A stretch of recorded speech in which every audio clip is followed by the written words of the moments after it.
Nadiem Makarim dicekal ke luar negeri, terkait dugaan korupsi Cromebook.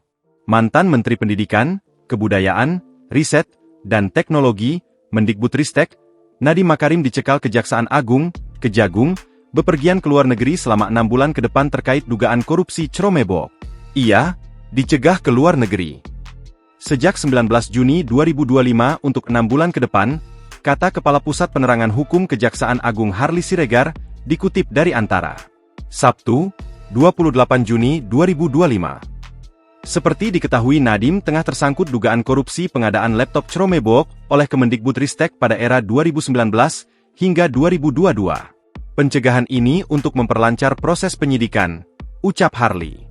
Kejagung menduga ada pemufakatan jahat oleh berbagai pihak dengan cara mengarahkan tim teknis agar membuat kajian pengadaan laptop tersebut pada 2020. Pengadaan Cromebook menghabiskan dana Rp9,982 triliun. Terdiri atas Rp3,582 triliun dana satuan pendidikan, dan sekitar Rp6,399 triliun berasal dari dana alokasi khusus. Tanggal 23 Juni lalu Nadiem telah memenuhi panggilan penyidik Kejagung untuk diperiksa sebagai saksi. Sebelumnya pada 10 Juni Nadiem mengadakan konferensi pers untuk menyatakan pengadaan Cromebook di masa kepemimpinannya berbeda tujuan dengan yang dicurigai dalam kasus ini. Nadiem mengatakan sebelum ia menjabat pengadaan Cromebook diperuntukkan ke daerah 3T yang tidak memiliki akses internet. Sementara pengadaan laptop di masa jabatannya tidak ditargetkan untuk daerah 3T. Ia juga mengatakan siap kooperatif kala itu.